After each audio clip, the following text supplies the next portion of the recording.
Hey friends, so again we're going to be going through the story of Noah, Genesis chapter 6 verses 5 through chapter 7 to verse 5. So remember we talked yesterday about how, just as a reminder, who the first man and the first woman were. Adam and Eve. God created man and woman and he put them in the garden.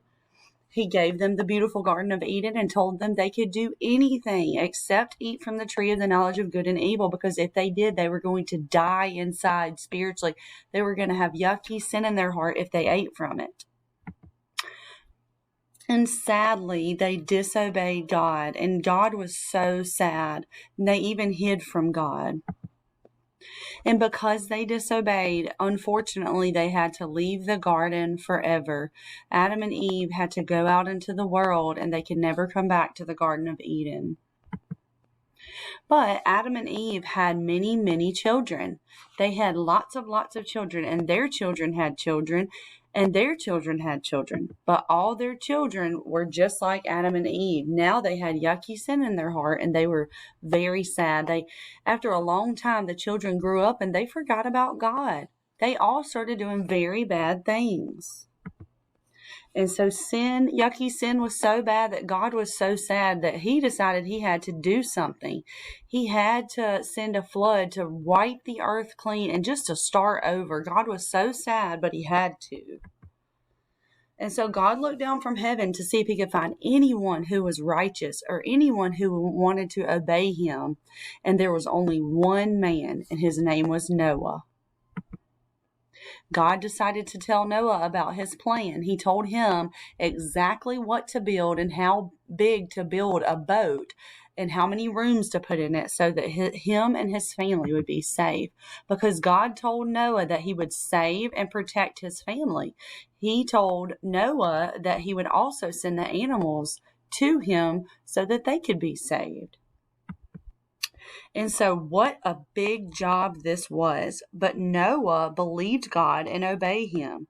Noah's whole family helped out, I'm sure, building the ark. The ark was like a big boat, but was shaped like a long box. It was so big that there was enough room for 2 of every kind of animal. God told Noah to bring 7 of some special animals that could be used for food and for special gifts to God. The ark was so big and took so long to build that many people must have seen it being built. They asked Noah, "What are you building?"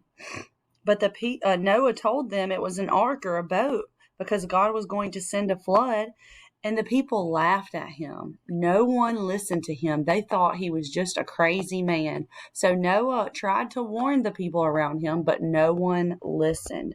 Noah told the people about God and what God was going to do. He explained to the people that they needed to be sorry for the bad things that they're doing and remember God and how God is the one who made them. But no one believed Noah.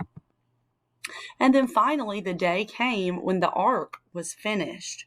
Noah and his family finished the ark. They gathered all the food and other items they would need and stored them inside the ark. Then God did something strange. He sent every animal 2 by 2 to get onto the ark. And he told them to get on there and to put them in the rooms. And so 2 of every kind of insect and 2 of every kind of reptile, 2 of every kind of bird, like lizards and snakes, they were all sent by God to the ark. Noah and his family brought the animals into the ark. Can you imagine how noisy it must have been, with the elephants trumpeting, the horses neighing, and the dogs barking?